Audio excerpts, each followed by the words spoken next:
Hello cooking lovers, welcome to our channel Summi and Jemis kitchen. তো আজকে আমাদের রেসিপি হলো ক্রিস্পি বেবিকর্ন।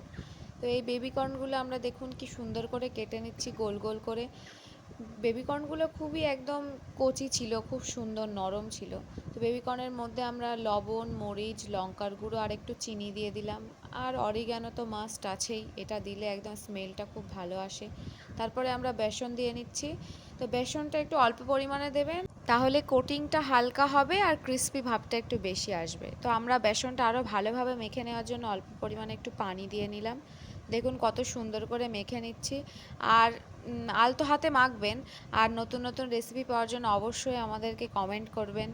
তো এত সুন্দর লেগেছিল, আমার মা তো ফার্স্ট দেখে ভাবছিল যে খাবেই না, বলছে এই কাঁচা লাগবে, কিন্তু এত সুন্দর লেগেছে আমার মা বলছে আবার কিনে আনবি, এবার রোজ রোজ বানাবি। এমন খুবই সুন্দর, সত্যিই খুব সুন্দর লেগেছিল, আমারও অসাধারণ লেগেছিল। তো রেসিপিটা যদি ভালো লেগে থাকে তাহলে অবশ্যই আমাদের চ্যানেলটাকে সাবস্ক্রাইব করে লাইক, কমেন্ট, শেয়ার করে দেবেন। Thank you.